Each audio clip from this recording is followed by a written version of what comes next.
Hey guys, in this video, I will show you the best Voidpet Dungeon strategy. All right, let's begin.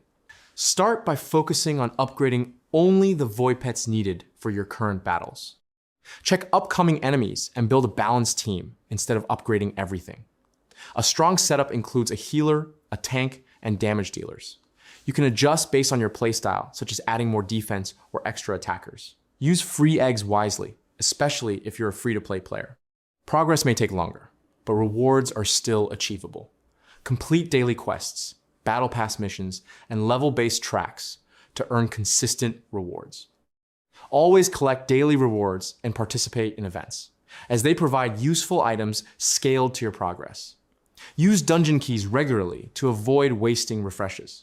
Farm XP in the XP train or gather items by defeating bosses.